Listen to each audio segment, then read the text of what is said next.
Dear viewers, ये Sanskriti IAS YouTube channel का PT think and solve program है। इस प्रोग्राम के अंतर्गत प्रत्येक दिन यूपीएससी और स्टेट पीसीएस से संबंधित 5 प्रश्न व्याख्या सहित उत्तर के साथ आपको दिए जाएंगे। हमें आशा है कि ये प्रोग्राम आपकी तैयारी में हमेशा की तरह मददगार रहेगा। तो चलिए शुरू करते हैं आज के अपने प्रश्नों को। हेलीकॉप्टर इंजीनियरिटी के संदर्भ में निम्नलिखित कथनों पर विचार करें। पहला, यह नासा द्वारा मंगल ग्रह की सतह पर सफल उड़ान भरने वाला पहला हेलीकॉप्टर है। दूसरा, यह मंगल पर उन स्थानों से नमूने एकत्र करने में सहायक होगा जहां रोवर पहुंचने में सक्षम नहीं है। उपरोक्त में से कौन सा कथन आपको सही लग रहा है? ए केवल एक, बी केवल दो, सी एक और दो दोनों, डी ना तो एक ना ही दो।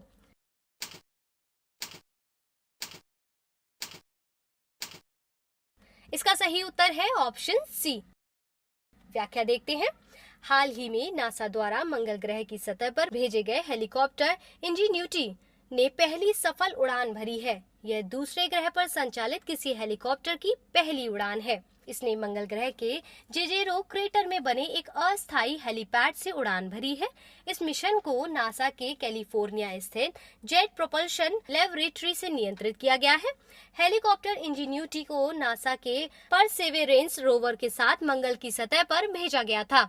यह मंगल ग्रह पर उन स्थानों से नमूने एकत्र करने में सहायक होगा जहां रोवर पहुंचने में सक्षम नहीं है। परसेवेरेंस रोवर को अतीत से संबंधित जीवन के संकेतों का अध्ययन करने तथा भविष्य में मंगल ग्रह पर मानव जीवन के लिए उपयोगी तकनीकों का परीक्षण करने के उद्देश्य से डिजाइन किया गया है। इसमें एक वायरलेस संचार प्रणाली है और यह कंप्यूटर नेविगेशन सेंसर तथा 2 कैमरों से सुसज्जित है। यह सौर ऊर्जा से संचालित है, जिस कारण इसमें लगी बैटरी स्वयं चार्ज हो सकेगी। इस प्रकार दोनों कथन सही लग रहे हैं और इसका सही उत्तर है ऑप्शन सी। देखते हैं अपने दूसरे प्रश्न को। सितंबर 2021 में प्रथम संयुक्त राष्ट्र खाद्य प्रणाली शिखर सम्मेलन का प्रमुख उद्देश्य क्या है? ए, विश्व भर में कुपोषण की समाप्ति हेतु रणनीति तय करना।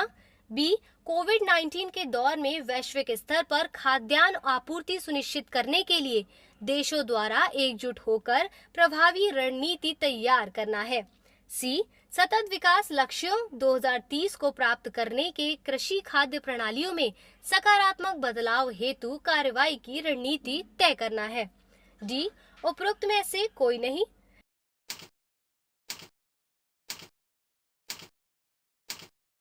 इसका सही उत्तर होगा ऑप्शन सी। तो चलिए जल्दी से इसकी व्याख्या देख लेते हैं। हाल ही में संयुक्त राष्ट्र महासचिव द्वारा सितंबर 2021 में प्रथम संयुक्त राष्ट्र खाद्य प्रणाली शिखर सम्मेलन आयोजित करने का आह्वान किया गया है। इसका उद्देश्य सतत विकास लक्ष्यों 2030 को प्राप्त करने के लिए विश्व की कृषि खाद्य प्रणालियों में सकारात्मक बदलाव लाने हेतु कार्रवाई की रणनीति तैयार करना है। इस शिखर सम्मेलन में 5 कार्रवाइयों पर मुख्य रूप से ध्यान केंद्रित किया गया है। वो क्या है? वो ये है: सुरक्षित एवं पौष्टिक भोजन, सतत खपत पैटर्न, प्रकृति के अनुकूल उत्पादन, अग्रिम निष्पक्ष आजीविका, कमजोरी व तनाव के लिए लचीलापन। विदित है कि इस संदर्भ में देश में कृषि खाद्य प्रणाली पर पहली राष्ट्रीय वार्ता 12 अप्रैल 2021 को आयोजित की गई। इस वार्ता में किसान संगठनों, नागरिक समाज संगठनों, किसान उत्पादक संगठनों, अनुसंधान संस्थानों और अन्य सरकारी एजेंसियों ने भाग लिया था। इसलिए इसका सही उत्तर क्या बताया था? विकल्प सी इसका सही उत्तर होगा।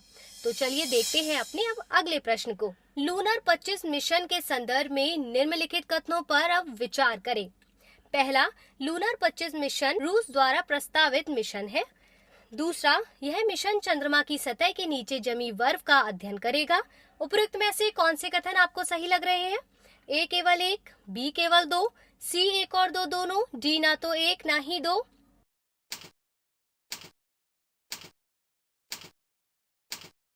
इसका सही उत्तर है ऑप्शन सी। देखते हैं इसकी व्याख्या क्या कह रही है। लूनर 25 मिशन रूस का महत्वाकांक्षी मिशन है जिसे रूस की अंतरिक्ष एजेंसी रोसकॉसमॉस इस वर्ष अक्टूबर माह में लॉन्च करने की योजना बना रही है। यह मिशन चंद्रमा की सतह के नीचे जमी बर्फ का अध्ययन करेगा जिसे भविष्य में अंतरिक्ष यात्रियों द्वारा जल संसाधन के रूप में प्रयोग किया जा सकेगा। साथ ही यह मिशन चंद्रमा पर धूलकणों से उत्पन्न खतरों का भी अध्ययन करेगा। लूनर 25 के माध्यम से रूस चंद्रमा पर लंबे अंतराल बाद कोई मिशन भेजने की योजना बना रहा है। विदित है कि सोवियत संघ द्वारा चंद्रमा के लिए अंतिम मिशन लूनर 24 वर्ष 1976 में लॉन्च किया गया था। भविष्य में रूस विभिन्न चरणों में कुल 5 अंतरिक्ष मिशनों को लॉन्च करने की योजना बना रहा है। रूस का अगला मिशन लूनर 26 होगा जिसे वर्ष 2023-24 में लॉन्च किया जा सकता है। इस प्रकार दोनों कथन सही है, इसलिए इसका सही उत्तर है ऑप्शन सी। देखते हैं आज के अपने चौथे प्रश्न को। खजुराहो के मंदिरों के संदर्भ में निम्नलिखित कथनों पर विचार करें। पहला, इन मंदिरों का निर्माण 10वीं से 13वीं शताब्दी के मध्य पल्लवों द्वारा कराया गया था। दूसरा, ये मंदिर नागर शैली का उत्कृष्ट उदाहरण है। तीसरा, इनके निर्माण में पन्ना खदान के स्थानीय गुलाबी व मटमैले ग्रेनाइट तथा लाल बलुआ पत्थर का उपयोग किया गया है। उपरोक्त में से कौन से कथन सही है? ए केवल 1 और 2, बी केवल 2 और 3, सी केवल 1 और 3, डी उपरोक्त सभी।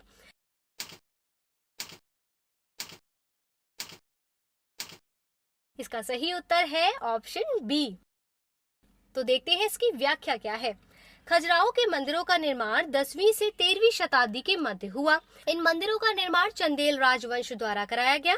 इन मंदिरों के निर्माण में पन्ना खदान के स्थानीय गुलाबी व मटमैली ग्रेनाइट एवं लाल बलुआ पत्थर का उपयोग किया गया है।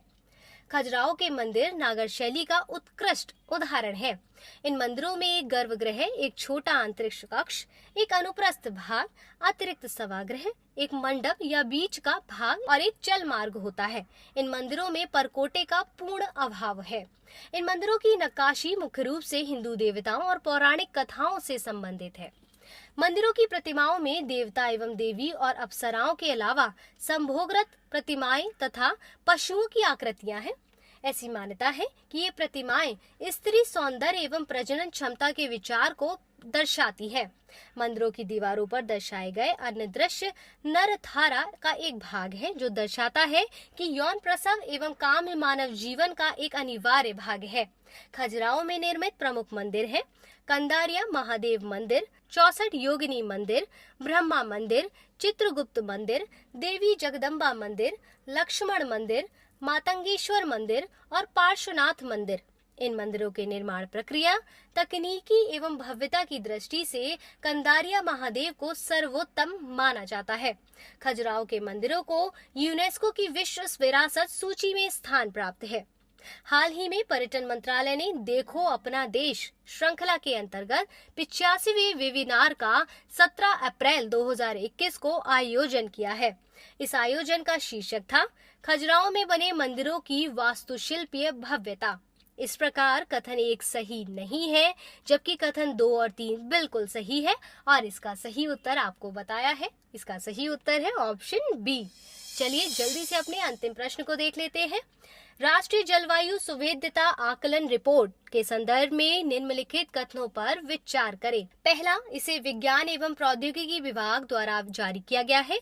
दूसरा, इसके अनुसार बिहार, झारखंड, छत्तीसगढ़, ओडिशा, पश्चिम बंगाल, असम, अरुणाचल प्रदेश आदि जलवायु परिवर्तन की दृष्टि से अत्यधिक संवेदनशील राज्य है।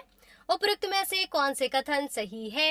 ए केवल 1, बी केवल 2, सी 1 और 2 दोनों, डी ना तो 1 ना ही 2।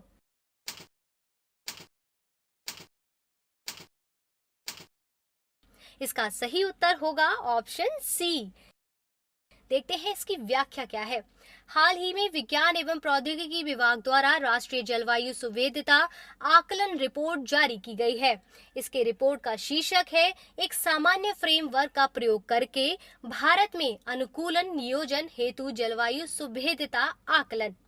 रिपोर्ट के अनुसार बिहार, झारखंड, छत्तीसगढ़, ओडिशा, पश्चिम बंगाल, असम, अरुणाचल प्रदेश, मिजोरम इत्यादि जलवायु परिवर्तन की दृष्टि से अत्यधिक संवेदनशील राज्य है। इसके मुताबिक जलवायु परिवर्तन की दृष्टि से सुविध राज्य अधिकांशतः देश के पूर्वी भाग में है। इन राज्यों के लिए प्राथमिकता आधारित अनुकूलन उपायों को अपनाने की आवश्यकता है। इस रिपोर्ट के माध्यम से देश में जलवायु परिवर्तन की दृष्टि से सुभेद्य समुदायों के लिए बेहतर जलवायु परिवर्तन अनुकूलन परियोजनाओं का विकास किया जा सकता है। इस प्रकार ये दोनों कथन सही है और इसका सही उत्तर आपको मैंने बताया है। इसका सही उत्तर है ऑप्शन सी।